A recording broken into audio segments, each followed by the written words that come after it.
Убавите зборови не се вистинити. Вистинитите зборови не се убави. Лао Це. Добро дојавте на Беседа, македонската емисија за високи и возвишени теми. Јас сум процесорот. Јас сум свештеникот. И денеска разговараме на тема даоизам. Даоизам или таоизам. Некој го нарекува даоизам, некој го нарекува таоизам. Тоа е истото движење или традиција, философија, религија, кој како го смета. И ќе обяснам понатаму и зошто има разлика во изговорот на неговото име. Даоизмот е кинеска традиција, автохтона, многу стара, уште од 4 век пред нашата ера, значи пред Христа. И во суштина се дели на два дела. Значи, едното е философска школа, а другото е религиозно движење. Ние денеска мислам дека малку повеќе ќе посветиме внимание на филозофските и духовните аспекти на даоизмот. Меѓутоа, бидејќи има религиозно движење, секако дека тоа се однесува на духовноста. Така што овие работи ќе бидат испреплетени меѓу себе. Даоизмот е една многу древна филозофија, религија, верување, кој што се основа на така наречениот пат. Значи во превод од дао, тоа што е наречено дао, тоа значи пат. Всушност значи главниот пат. Така го преведува Игор Радев во неговиот превод на Дао Де Джинг, односно книга за патот и неговата крепост од Лао Це. Патот е природниот процес кој што го подкрепува целото постоење и преобразба. Она што го гледаме, она што постои, она што не постои, она што ќе постои или постоела во минатото, сето тоа произлегува од патот и кон патот се враќа. Од една страна малку е симптоматично или апсурдно да му се налепува име пат, бидејќи, како што самиот Дао Де Джинг кажува, односно Лао Це кажува, патот на кој што може да му се даде име или кој што може да се нарече не е вистинскиот пат. Меѓутоа сега за да знаеме зашто зборуваме и нашите следачи да знаат на што се однесува оваа епизода, ќе го нарекуваме патот, односно дао. Даоизмот се основа на два главни концепта или пристапи, а тоа се Ву Веј и Зиран. Ву Веј може да го преведеме како неприсилено делување, спонтаност, а Зиран може да го преведеме како природност. Во основа даоизмот е насочен кон хармонизирање на себе си, на општеството, на заедниците, на сите луѓе и на секакво делување, неделување, постоење, општо на битието со хармонијата на светот, со хармонијата на патот. Уште што би додал тука, би било дека даоизмот највеќе се доближува до она што јас и свештеникот го нарекуваме платното. Односно даото како концепт највеќе се доближува до платното, барем по моето толкување, поимање. Платното или можеме да го наречеме стварноста, можеме да го наречеме Бог, сеедно, од кај што се произлегува и кај што се враќа. За крај на овој мој вовед, пред да почнеме да го разглабаме даоизмот во наводници, само да спомнам за некои од неговите основачки извори текстови. Значи, класичниот извор е Дао Де Джинг на Лао Ци, кој што доаѓа од прилика околу 6 или 5 век пред нашата ера, а потоа збран во еден текст во 4 и 3 век пред нашата ера. Има 81 поглавје и е насочен кон обидот да се објасни неискажливоста на даото, на Ву Веј и на едноставноста. После тоа има Џуанг Зи, кој што е припишано на Џуанг Џоу, исто така 3 до 2 и 1 век пред нашата ера. Тоа е како еден вид на збир на параболи. Потоа имаме Лие Џи, припишано на Ли Јукој, кој што е околу 4 век пред нашата ера, со митски приказни, кој што е фокусирано на попуштање на судбината, природните циклуси. Потоа имаме и Тај Пин Џинг, односно писмо за големиот мир, кај што се опишува космичката хармонија, заедничките ритуали и така натаму и така натаму. Значи имаме неколку основни извори од кај што потекнува даоизмот, а денеска највеќе внимание ќе посветиме на неговиот така наречен во наводници основачки документ, а тоа е книга за патот и неговата крепост од Лао Це или на кинески Дао Де Джинг. Тоа беше мојот вовед и само да напоменаме на работа, пред да му дадам збор на свештеникот, од кога свештеникот ќе заврши со неговото излагање, неговиот преглед на даоизмот, понатаму во епизодата ќе започнеме, односно јас ќе воведувам некои цитати директно кои што ќе ги земам од Дао Де Джинг, а и потоа ќе ги коментираме или ќе ни служат како инспирација за понатамошно коментирање и образлагање на даоизмот. Оли свештениче. Ти благодарам, процесоре. Најпрв би започнал со една легенда што имам прочитано за како Лао Це ја има напишано книгата Tao Te King, јас така ја нарекувам, така сум научил да ја нарекувам. Легендата е дека Лао Це бил некој советник на некој од завојуваните кралеви и важел како многу мудар советник, многу мудар човек, и некогаш бил пратен да биде нешто слично на гласник или можеби да извиди некои процеси во некоја друга провинција, и кога е поминувал границата од една провинција во друга, го запреле чуварите, стражарите на границата, и еден од нив, тој што бил главен во тој момент, му рекол: ако сакаш да пројдеш, бидејќи тука ние зимаме пари, зимаме мито, а ти немаш пари во тебе, мислам дека можеш да ни понудиш нешто многу по-мудро, по-добро. Напиши ни некои работи, тогаш на дрво ги пишувале, напиши ни некои мудри зборови и ако ни се допаднат, ќе те пуштиме, без да ни платиш. И овој царов, Лао Це, седнал и за неколку часа го напишал Tao Te King, како да е ништо, како да е есеј. Го скоцкал и им го дал. И од тој момент настанала славната книга и славната религија таоизам. Не знам дали е точна или не е точна оваа легенда, меѓутоа укажува на тоа дека Лао Це бил извонреден човек, бил аватар на мудроста и едно нешто кое што нас двајца особено ни се допаѓа, тоа е дека бил надконцептуален. Таоизмот во својата основа е најнадконцептуалната религија, е најмудрата религија, можеби не е највозвишената, според мене највозвишената е христијанството, бидејќи во себе го опфаќа жртвата како основа на просветлувањето и се бави со уништување на смртта во себе. Меѓутоа, во однос на мудрост и во однос на како е напишана, сметам дека суштината на таоизмот е далеку по-мудра од тоа како е напишана Библијата во однос на пренесување на пораката, и исто така многу помудра и од сите други свети книги.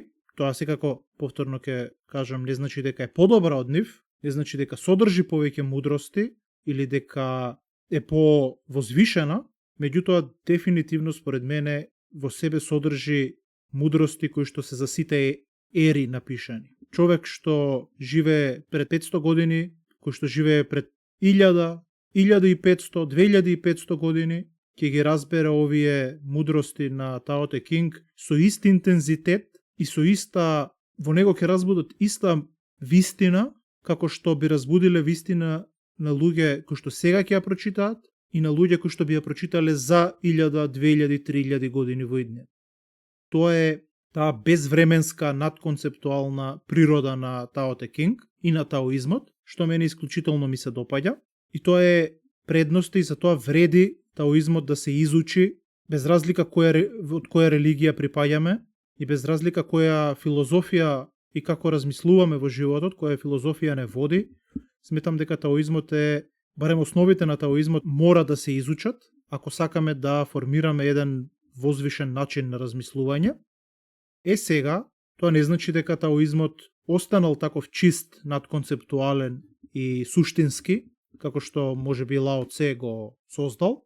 Низ времето, и тоа може да се забележи и низ книгите кои што ти ги наброја, почнале најпрвен со надконцептуални, со врвни мудрости и потоа преминале кон некои зборување за мирот, зборување за небото, објаснување некои, па потоа преминале кон легенди, кон приказни. Значи, како што оделе годините, следбениците почнале да си додаваат своји некои форми на разбирање, почнувале концепти да ставаат во самата филозофија и сега го гледаме таоизмот дека е полн со ритуали, полн со традиција во себе, одредени богови, безброј богови, тоа различни богови, хиерархија на богови и така натака, што значи дека се губи суштината како што се развива формата. Колку повеќе ја развиваат формата на таоизмот, толку повеќе се губи суштината. Меѓутоа, за оној кој што знае како да бара и како да чита, суштината се уште постои во самата книга Tao Te King.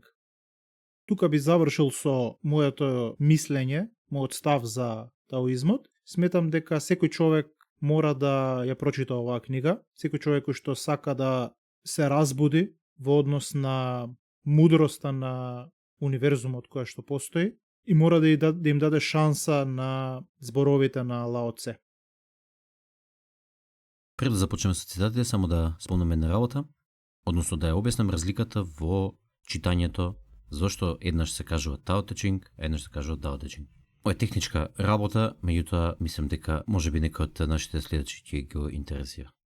Практично, додека Кина била под англиска власт, постоел систем кој што го смислили англичаните, се вика Wade-Giles систем, како се читаат кинеските зборови и како се преведуваат и како се пишуваат на англиски јазик и на латиница. И според тој систем се чита Тао Те Чинг со Т.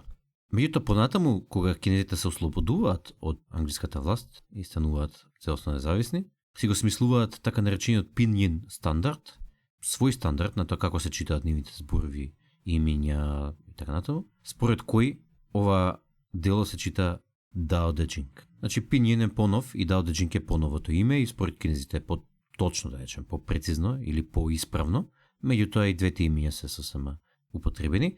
И само една работа да забележам, инаку тоа Тао или Дао што го гледаме, многу често се наоѓа и на други места на кои што не сме забележале, например Кендо или Джиткундо или Теквондо. Тие до на крајот се практично Дао, односно начин или пат како да се постапува со тие боречки вештини. А сега идеме со цитати од Дао Де Чинг во превод на Игор Радев, еден наш многу познат и многу добар синолог, кој што ја има преведено Дао Де Чинг непосредно од старокинески. Глава 25. Има нешто неописно, а цело, родено пред небото и земјата да бидат, тивко и празно, самобитно и неменливо, неисцрпно, се обкружувајќи. И може да се смета за мајка на небото и земјата. Не му го знам името, но го нарекувам пат. А што морам, го именувам велик. Великиот пак се нарекува уште и преод. Преодот се нарекува далечен, а далечниот се нарекува враќање. Така, патот е велик, небото е велико, земјата е велика. Човекот е исто така велик. Значи има 4 кои се велики. И човекот е еден од нив. Човекот се управува според земјата, земјата се управува според небото, а небото се управува според патот. А патот пак си ја следи собствената природа. Една од главните теми која што се обработува кога се образложува или кога се расправа даоизмот е темата на неискажливото дао. Тоа кое што не може да се опипа, тоа кое што не може да се стави во рамка, не може да се стави во калап, а сепак се од него потекнува, се во него се враќа и тоа е мајка, како што вика Лао Це, на светот. Значи тоа настанало, родено пред небото и земјата да бидат. И заради ваквите искази на Лао Це, јас да повторам дека сметам дека даоизмот, односно даото, највеќе се доближува до она што јас свештеникот го нарекуваме платното. И сега како што коментираше свештеникот, вели мудростите во Дао Де Чинг се безвремени. И за човек пред 500 години, и за човек пред 2000 години, и за човек веројатно во иднината уште 1000 или 500.000 години, затоа што тие се однесуваат на истата суштина. Меѓутоа, ова ќе го видиме и во некои други цитати од Дао Де Чинг, понекогаш самите искази кои што Лао Це ги вклучил во Дао Де Чинг се апсурдни. Се напишани на апсурден начин. Например, мекото е тврдо, горното е долно и така натаму. Значи има некои работи кои што ако ги читаш буквално, ако ги читаш со ум, немаат смисла, изгледат како глупости, меѓутоа ако ги читаш со срце, со својата душа, имаат многу голема смисла. И ова е една од ретките ситуации кога можам да укажам на тоа дека ова е, според мене, доказ дека постои она што го нарекуваме наблюдувач, она што го нарекуваме платно, она што го нарекуваме Бог позади нас, позади нашата личност, кој што овозможува да читаме и апсурдни работи, вака напишани, а во нив да разбираме и да извлекуваме мудрост. Тоа значи дека нашата душа веќе има вградено во нејзе мудрост, со која што ја препознава мудроста која што е напишана. Иако, буквално читана, можеби и да нема смисла. Свештениче, што мислиш ти за ова? Апсолутно се согласувам. Тао Те Чинг е напишана на еден коански начин, што значи дека целта не е да те подучи, туку целта е да те збуни. И ова е нешто што нема да го видиме кај други свети книги, списи, па дури ни кај разни филозофии. Многу ретко такво нешто може да се забележи, а Тао Те Кинг е најдобрата книга помеѓу тие книги. Што значи коански? Како што кажав, коански значи да не ти објасни нешто, да не ти каже како е, да не ти создаде концепт, туку да те збуни. Да го збуни твојот ум за момент да запре, за да проба да ја опфати навидум небулозната изјава или навидум неконцизно формулирана реченица, и за тоа време, додека мозокот е збунет, да може духот да се разбуди, свеста да се разбуди во позадина и да почувствува, да ги почувствува зборовите, да ја почувствува вистината која што тлее позади. И тоа укажува на еден феномен кој што многу мудреци, без разлика дали биле религиозни или атеисти, и многу секуларни мудреци во модерно време, во 21. век, го имаат ова кажано, во еден вид на теорија, во еден вид на хипотеза, бидејќи за да биде нешто докажано сега во модерно време мора да биде научно докажано и затоа се е хипотеза, меѓутоа ова е нешто кое што според мене е само евидентно, а тоа е дека нашиот ум има една интелигенција која што е под оваа концептуална неокортекс интелигенција која што имаме, тоест под, кој ќе кажам под, сметам на подлабоко, меѓутоа можеби е многу помоќна од оваа интелигенција која што имаме, или барем е изворот од која што оваа концептуалната интелигенција ги извира своите идеи. И тоа многу често може да се види кога на големи научници им доаѓаат оние еурека моменти, во момент на тишина, во момент на одмор, а не во момент кога многу учеле или многу мислат и тогаш ќе го смислат решението, туку баш им доаѓа во моменти кога не мислат, кога се опуштени и така натака. И тоа се случило многу пати и на сите нас не се случило тоа. Сите имаме такви моменти. Главната теорија зошто тоа се случува е бидејќи најверојатно, јас сметам дека тоа е вистина, постои во нашиот ум има способност за одредена подсвесна интелигенција, да ја речеме, која што е многу повисока, меѓутоа не е волева, ние не можеме да ја контролираме, туку таа си вирее во несвесноста и е многу поспособна од нашата концептуална интелигенција. И кога вакви мудрости, како мудростите од Тао Те Кинг ги прочитаме, нашиот кортекс, нашиот неокортекс не може да ги опфати, затоа што барата во концепти, меѓутоа таа внатрешна интелигенција, да ја кажеме, ги опфаќа многу лесно. Многу лесно може да препознае за што станува збор. Овој начин на пишување е само еден момент да го збуни првичниот ум, кој што ја кочи таа интелигенција, не ја дозволува да дојде до израз, ја кочи, и овој начин на размислување, овој начин на формулирање на одреден исказ, како што го прави Лао Це, всушност го збунува тој површниот ум и му дава храна на оној внатрешниот ум, на оној повисоката интелигенција, која потоа, нистекот на времето, нистекот на животот, не во тој момент, меѓутоа потоа, својата мудрост ќе ја изнесе и на оваа пониската интелигенција, површната интелигенција, која што ние ја имаме, која што е свесна интелигенција, и умот ќе мисли дека самиот дознал нешто, самиот му се открило нешто, меѓутоа тоа не е поради тоа што самиот му се открило нешто, туку е поради мудроста која што е всадена со читање на Тао Те Кинг од Лао Це. Тоа е едната работа која што сакав да ја појаснам, а втората работа која што сакав да ја појаснам накратко е за самото Тао. Најчесто го преведуваат како пат, меѓутоа сметам дека тоа е збор кој што е измислен збор, кој што нема свое значење. Потоа му е дадено значењето пат, меѓутоа најпрвен тој немал значење. Тоа било нов збор. И ова често можеме да го видиме како, например, зборот маниту кај индијанците, кај домородните американци, па дури и зборот Бог, кој што потоа му е дадена форма. Може би исто така и зборот Аллах. Самиот збор е направен така од Лао Це да не значи ништо и кога се зборува за него не му се дава карактеристики, туку само се опишува нешто околу него, за да може да ти даде патоказ то што е тоа Тао, меѓутоа не и да ти објасни, затоа што ако ти објасни, веќе не е тоа Таото. Глава 4. Дао Де Джинг. Патот е празност, ама полезноста му е неисцрпна. Бездна е, како предок на сите нешта. Во острината е тап, од смут далеку стои. Во болскотот е смирен и со правта е сплотен. Длабина е, која така постои. Не би можел да знам чие е чедо, не изгледа како е да е и пред Бога. Глава 34. Дао Де Джинг. Великиот пат насекаде броди, наваму или натаму.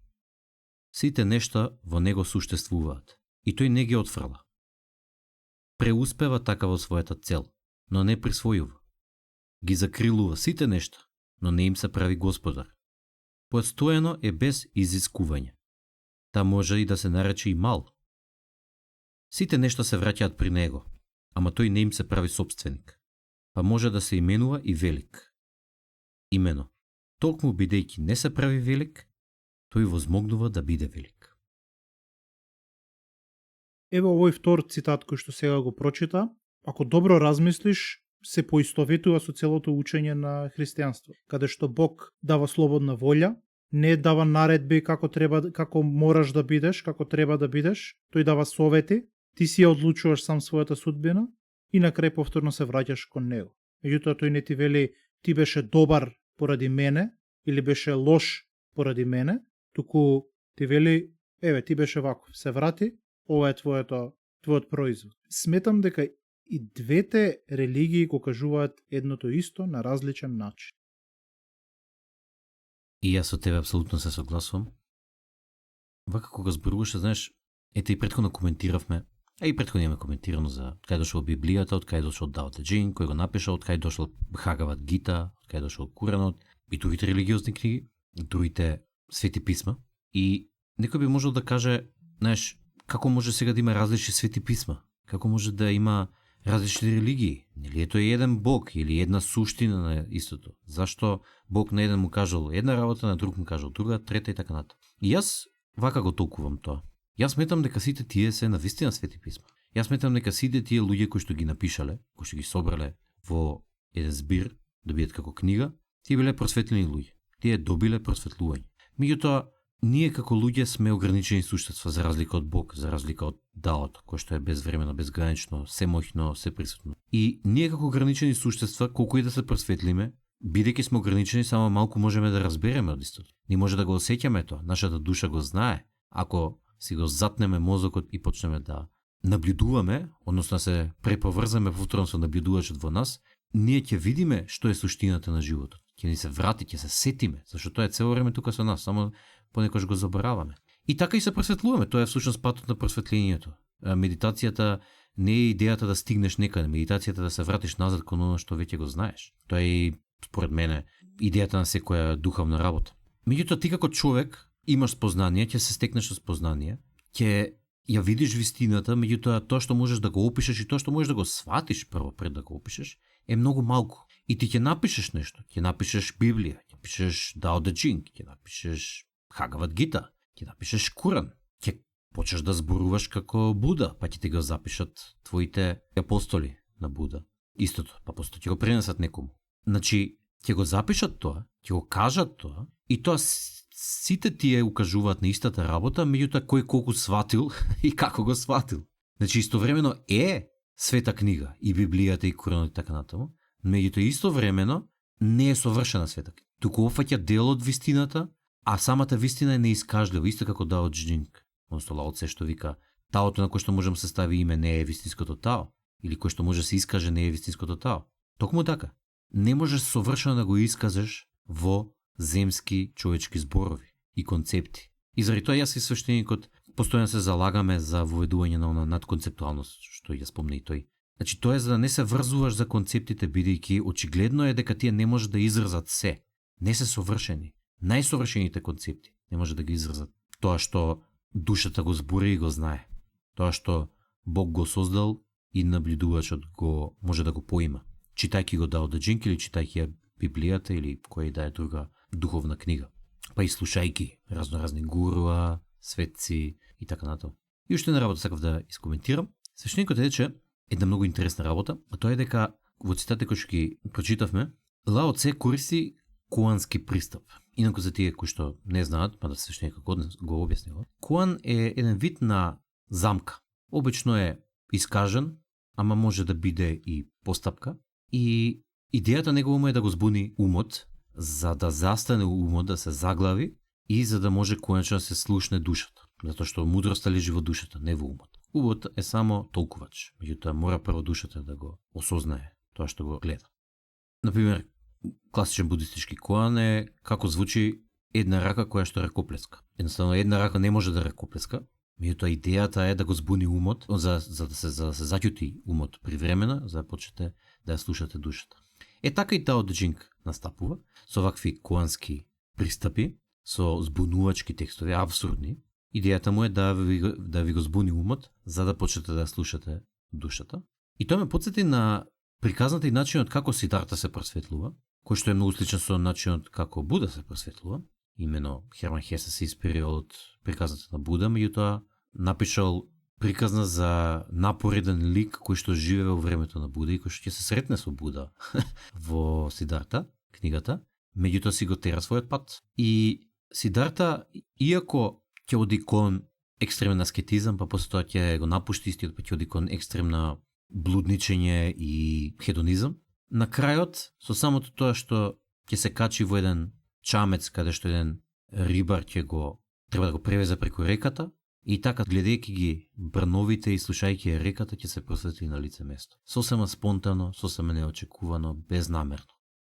Ете тоа е даото. Спонтано хармонизирање со битието и со суштината на се.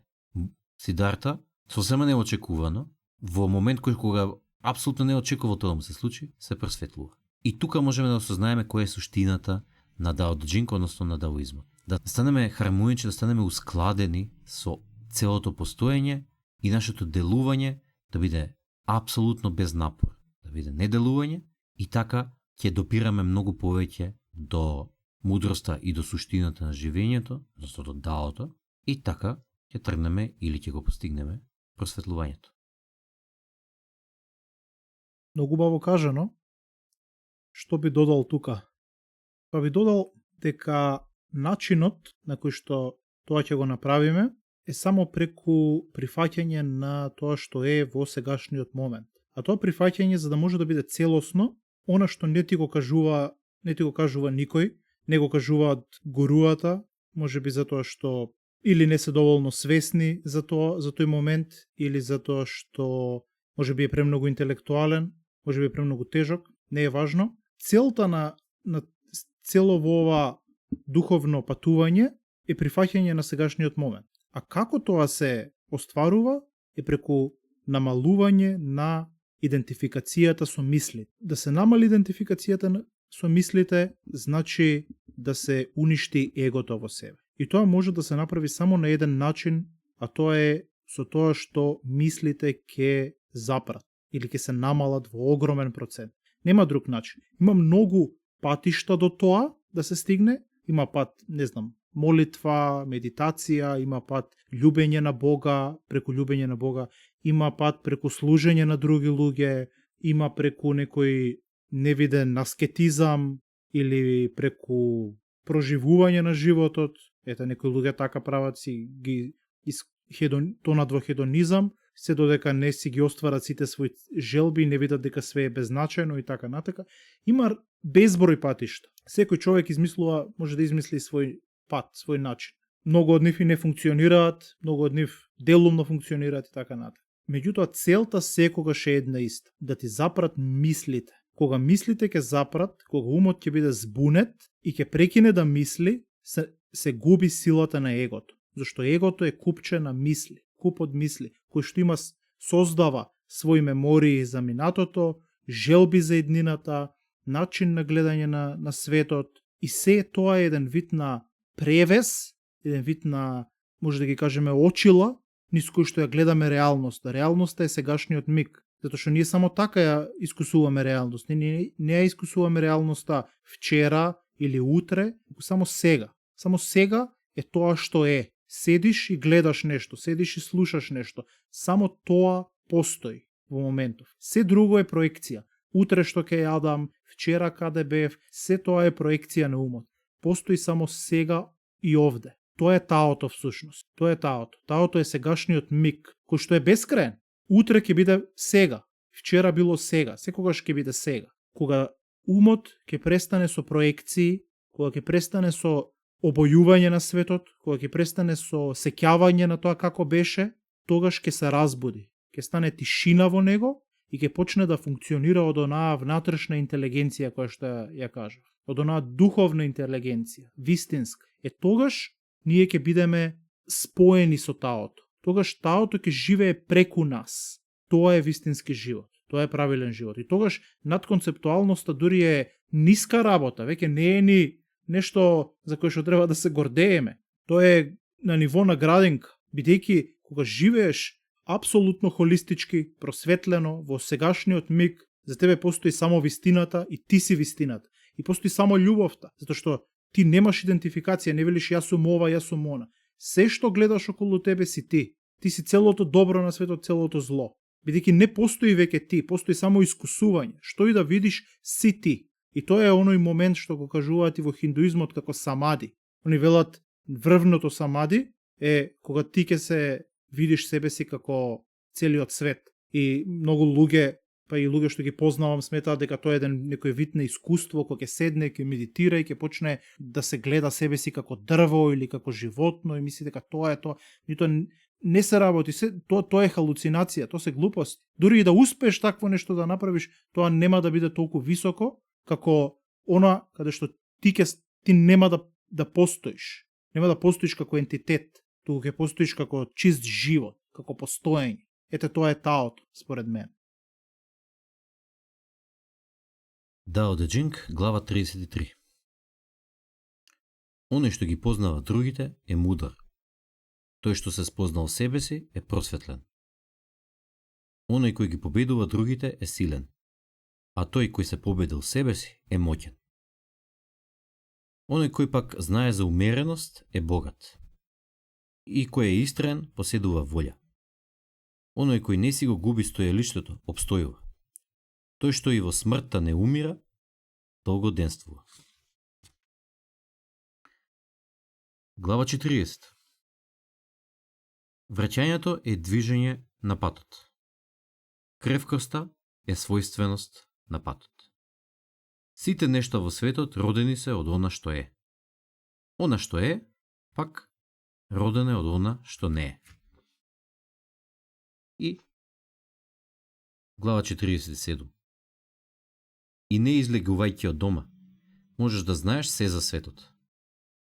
И не гледајќи низ прозор, можеш да го видиш патот на небото. Колку некој подалеку патува, толку помалку знае. Затоа мудрецот, и без било каде да оди, пак се знае. И без да види, пак разбира се. И без да стори што и да е, пак успева во се. Страшна мудрост. Храна за духот е оваа книга. Вистина, свештениче. И јас така кога ја читам, буквално тоа се случува. Инаку, во главата 33, таа првата што ја прочитав од последниве, таа заврши со тој што и во смртта не умира, долгоденствува. Имаме потсетен цитат пред некој емисија што го спомнавме, од Свети Јован Дамаскин, кој што вели: умри пред да умреш, за да не умреш кога ќе умреш. Значи, буквално истата работа е, и можеме да гледаме како се поклопуваат и христијанството, и стоицизмот, и даоизмот, а се оддалечени десетици илјади километри. Значи, не знам колку има оддалеченост од Дамаск до Кина, веројатно 10.000 километри минимум. Меѓутоа, ете, луѓето го откриваат истото, заради тоа што суштината е таа. Тоа е вистината. Вистината, односно, наблюдувачот кој што е во нас и кој што доаѓа од Бог, кој што е Бог, кој што е платното на кој што се одвива животот. Тој знае, тој разбира. Кога ќе му се даде да ја прочита во наводници некоја мудрост, која што соодветствува, која што е хармонична со вистината, тоа реагира и знае. И знае Лао Це, знао и Свети Јован Дамаскин, иако меѓу себе не се познаваат, веројатно. Како што спомнавме претходно, Ву Веј и Зиран значат да се живее во целосен склад со постоењето и да се делува не делувајќи, односно се делува без напор. И тоа звучи апсурдно, меѓутоа не е, бидејќи во еден момент кога ќе разберете дека преку вас делува Бог и истовремено вие имате апсолутна слобода, автономија, сувереност и одговорност за вашите постапки, меѓутоа истовремено преку тоа ја создавате својата судбина, која што е одредена од Бог, тогаш сваќате дека секое делување е без напор, затоа што така требало да биде и не може да биде инаку, иако вие сте го одбрале, иако ви имате слобода да го одберете. Баш така. Ова оди во контекст со оној разговор кој што го имавме во епизодата Спонтаност и контрола, каде што објаснивме дека правилен начин на живот е кога овие две особини ги максимизираш до крај. Тоа значи дека ја превземаш одговорноста за се што се случува, меѓутоа живееш спонтано, живееш опуштено, имаш верба во процесот, особено ако си процесор. И преку таа верба ти чекориш безгрижно. Затоа многу пати таоизмот исто така се нарекува и безгрижно талкање. Всушност, Ву Веј значи без пат во некои преводи кои што јас ги имам прочитано. Исто така ја нарекуваат и Веј Ву Веј, што значи патот без пат. Тоа значи дека имаш пат, се движиш некаде, меѓутоа не го контекстуализираш, не му даваш приказна, не му даваш концепт, не се врзуваш за него, туку одиш по него безгрижно, со верба. Ако не стигнеш никаде, тоа е во ред, ти си патувал, самиот пат е убавината, самото движење е убавината. Ти си уживал додека си патувал. Тебе не ти е важно дали ќе стигнеш, бидејќи самиот чекор е целта. Само да додам на ова што го каже свештеникот, во глава 3, Лао Це вака завршува со таа глава. Действувај, не действувајќи. И така се ќе си дојде на место. Сега можеме да видиме дека Дао Де Джинг, покрај мудростите околу даото, обидувајќи се да го објасни, иако на почетокот вели дека даото на кој што му е дадено име не е вистинското дао, идејата на Лао Це му е да се обиде да ви го збуни умот и да ви укаже на даото преку овие зборови, меѓутоа не предпоставува дека овие зборови се вистината, туку тоа што вие ќе го видите со вашата душа. Слично како Буда кога им рекол на тие кои што го следеле, ај објасни ни сега како е да си просветлен или што е тоа пресветлување, и Буда им рекол, ја можам да ви зборувам до утре са бајле, јас сум само знак на патот. Седнете, медитирајте и ќе видите. Толку едноставно. И сега можеме да видиме дека Дао Де Джинг е книга која што не содржи само објаснување на даото, туку содржи и некои објаснувања за тоа каков треба да биде човек, каков треба да постапува во секојдневниот живот, каков треба да биде владетелот. Па е еден пример. Глава 17. Најдобриот владетел одвај да им е познат на своите поданици. По него следи оној кој е сакан и почитуван. А по овој е таквиот од кого се плашат. И најнакрај е тој кој што е омрзан. Така да каже најлоши. Па продолжува. Самиот да немаш доверба во другите, доведува до тоа и тебе никој да не ти верува. Владетелот пак треба да е воздржан и ретко да повела, ретко да наредува. Така кога сите дела успешно бидат извршени, народот да рече, ете се само од себе не се исполни. Повторно, поклопување со основата на даоизмата, тоа е да се делува без да се делува, односно веј во веј. Еве уште еден пример. Ова е за војсководецот и за оние кои што војуваат. Глава 31. Убоитите оружја се сала орудија на злата коб, омразени од сите. И од тука, оној кој се држи до патот, си нема работа со нив. Благородниот човек и дава предност на левата страна, додека воинствениот човек ја предпочита десната. Оружјето представува алатка на прокобата и не е средство со кое се служи благородниот човек, дури кога од немајкаде принуден е да се фати за него. Сепак не му придава тој никакво значење. Победата не му е мила, а кому пак таа му е драга, тоа значи дека таквиот се насладува со убивање. Оној кој ужива во убивањето не може да се надева дека ќе го придобие светот. При среќни собитија се предпочитува левото, мирното, додека при скрбни настани се дава предност на десното. Војсководецот стои од лево, а главниот заповедник од десно. Не баре ги следат така погребните обреди. Кога мноштво луѓе се убиени, тоа представува повод за оплакување. И токму затоа, воената победа треба да се одбележи со погребни жалопојки. Тоа што Лао Цзе сака да го каже е дека силувањето на светот преку својата волја е погрешно и дека од силувањето излегуваат лошите и злобните дела, од егото кое што сака да се наложи себе си во обид да го смири својот страв дека ќе го снема. А онаму кога или тогаш кога егото ќе се примери и кога мирното веи во веи постоење во хармонија со битието и со патот и со даото ќе настапи, тогаш веќе човекот ќе стане мудар, доблесен, нема да го силува светот преку својата волја и тогаш ќе настане мир и хармонија. Токму така. Исто така сега ме потсети на еден цитат од Библијата, кога фарисеите го прашуваат Исус за тоа кога ќе дојде Царството Божјо, и тој им вели, Царството Божјо не доаѓа така што ќе се наблюдува. Нема да речат, ете тука е, или ете таму е, зашто Царството Божјо е во вас, или меѓу вас, во други преводи.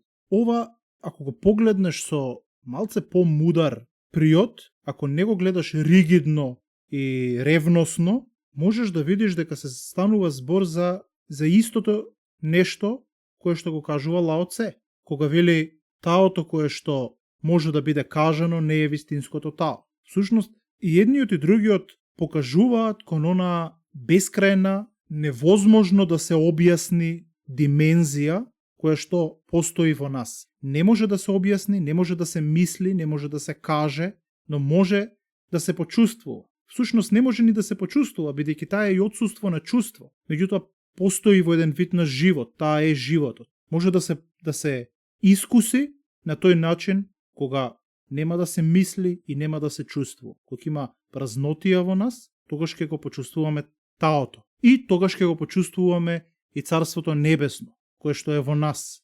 И тогаш ние ќе влеземе во рајот. И дали постои рајот кога ќе умреме, веќе не е ни толку важно. Тој постои, бидејќи постои, ако постои во нас сега, постои кога ќе умреме, апсолутно. Меѓутоа, тоа е помалку важно. Затоа толку многу не се зборува за тоа во Библијата, се зборува отпосле. Меѓутоа, она што е најважно е додека сме живи да влеземе во рајот. А тоа може да се случи ако го уништиме егото во нас, ако уништиме гордоста во нас, суетата во нас и, најважно од се, концептите во нас. Матеј 5:5. Блажени се кротките, зашто тие ќе ја наследат земјата. Тао Де Џинг, глава 36.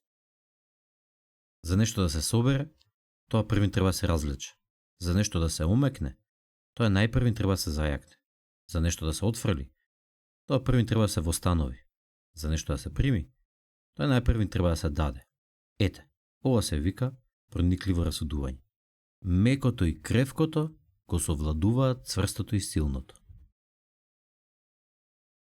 Тој што е мудар ќе ги направи потребните конекции во овие два исказа и ќе ја свати нивната истост и нивната мудрост. На краишта не е ни важно дали се исти, дали се различни, може би се различни, ништо од тоа не е важно. Она што е важно е да се види мудроста во двете. Да се види како со ригидност, со насилие, со импозирање на својата сила не можеш трајно да го контролираш светот, не можеш да го освоиш светот. Меѓутоа, ако пристапиш како Исус што пристапил, не како освојувач од небото дојден со легија ангели, со меч, туку дојден како столар, како мек човек, како човек со зборови, со добрина, со љубов, тогаш ќе го освоиш светот.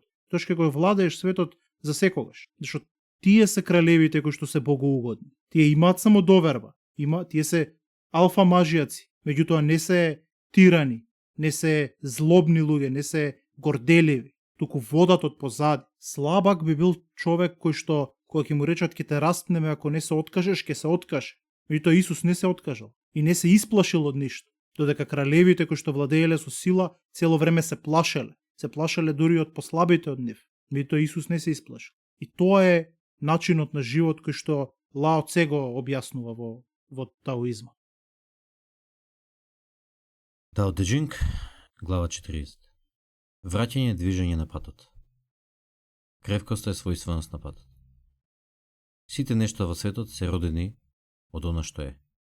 Она што е, пак е роден од она што не е. Глава 43. Она што е најкрвко во светот, го поразува и најцврстото во светот. Она што нема суштественост, продира и низ она што нема отвор. Така, ја познавам јас добро битта од недейственост, поучувањето без зборови и благотворноста на недейственост. Салмакумина во светот може да ги постигнат. Глава 66. Зошто ли реката и морето царуваат над стотици потоци? Од причина што тие најдолу лежат. Токму затоа тие царуваат над стотиците потоци. Од тука мудрецот, ако сака да е над другите, треба најпрвин да се унизи под сите. Ако сака да биде прв, треба да стане последен. На тој начин мудрецот, иако е поставен над народот, сепак не им натежнува на луѓето. Иако првенствува, сепак не му предизвикува штета на народот. Така, светот со радост ќе го поддржува и не ќе се умори од него, бидејќи тој не се надпреварува со никого, никој и не може да го совлада. И глава 78. Под небото ништо од водата послабо и помеко нема, а сепак ништо неизе не е рамно во совладување на цврстото, во што таа си е ненадмината. Тоа дека слабоста ја преовладува силата и дека мекоста ја надвива крутост, во светот нема кој не го знае, но никој не го спроведува на дело. Оттука мудрецот вели, оној кој на себе ќе го прими понижувањето на земјата, може да се смета за нејзин владетел. И кој врз себе ќе ги преземе несреќите на земјата, ќе биде цар на светот. Слово верно, а навидум противрачно. Можеме да видиме повторно и повторно дека Лао Це укажува на една длабока вистина, која што се поклопува со исказот од Матеј 5.5. Блажени се кротките, зашто ќе наследат земјата.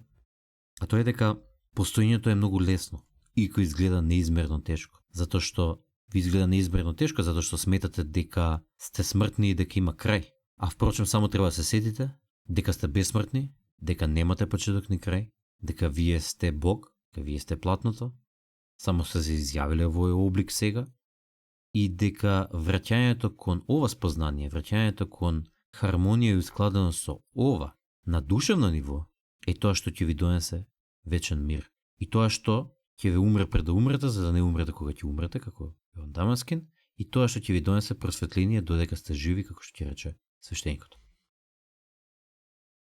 И за крај, може би во еден саркастичен, разочаран коментар од страна на Лао Це, во главата 70 вели: моите зборови се лесни за разбирање и лесно може да се применат.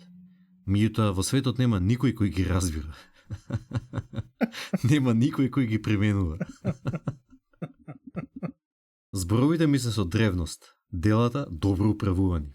Луѓето пак, поради своето незнаење, не можат да ме разберат. Оние што ме разбираат се само малкумина, а тие што врват по мене се уште поретки. Така, мудрецот е облечен во партали, но во срцето се крие скапоцен шат. Одете утре или заутре до некоја книжара да си го купите преводот на Дао Де Џинг и да се запознаете подлабоко со даоизмот. Ние денеска тука ќе завршиме со нашата епизода на даоизмот, сега ќе дадаме едно кратко сиже, поедиме со практични и прагматични совети. Темата на днешната емисија беше даоизам. Тоа е една древна старокинеска традиција, која што настанала околу 3 или 4 век пред нашата ера. На почетокот дававме вовед за основите на даоизмот, Ву Веј и Зиран, како принципи негови. Исто така кажавме дека даоизмот се дели практично на два дела, едниот е филозофски, а другиот е религиозен. Меѓутоа тие се испреплетуваат, како секоја таква древна традиција. Потоа свештеникот кажа, го образложи своето гледање на даоизмот и укажа дека е напишан на еден абсурдистички коански начин со цел да го збуни мозокот за да се затне со неговите мисли, премислувања, рационализации и којанчо душата да може да дојде до израз и да почне да слуша и да осети мудроста која што е напишана во Дао Де Џинг. И ова е мудрост која што оние религиозни движења кои што ние ги познаваме, ја имаат сите откриено. Ја кажуваат на различен начин, ја напишале на различен начин, нивните, да речеме, писатели кои што биле просветлени луѓе ја запишале на различен начин во светите книги, меѓутоа суштината е иста и заради тоа што Дао Де Джинг е толку директен со својот пристап кон даото и да го објасни, да објасни суштината, тој е, не знам дали би се согласил со свештеникот дека е најмудрен од тој аспект, меѓутоа е дефинитивно препорачена литература без разлика на која религија припаѓате или на кое филозофско гледиште или поглед. Потоа продолживме со цитати од Дао Де Джинг, на кои што коментиравме и за крајот кои цитиравме Лао Це во неговата разочараност, не знам како да ја наречам, дека никој не го разбирал. Лао Це не се кидај, те разбираме и ние така понекогаш се осеќаме. Меѓутоа тоа е животот на секој кој што проникнува длабоко во суштината на светот. Како што кажа процесорот, купете ја Tao Te King, прочитајте ја, меѓутоа читајте ја без многу размислување, без многу создавање концепти, туку читајте ја со срцето, со празен ум и низ текот на денот одвоите малку време да размислувате за таото, меѓутоа повторно не размислувајте со мисли, туку размислувајте со срцето. Пробајте да почувствувате што е тоа тао во нас. Действувај, не действувајќи. Врши си работа, не вршајќи ништо. Вкусувај, не вкусувајќи. Стори го малото, големо, а реткото, умножи го. Одговори на омразата со добрина. Сложеното се разрешува преку простото. И големото се остварува преку малечкото. Од тука, мудрецот никогаш не се зафаќа со ништо големо. И затоа остварува големи нешта. Воспротивно, лесните ветувања лесно остануваат неисполнети. И колку нешто се смета за полесно, толку тоа станува потешко. Па така, мудрецот на се гледа како на тешко. И токму затоа не наидува на тешкоти. Дао Де Джинг, глава 63. Лао Це.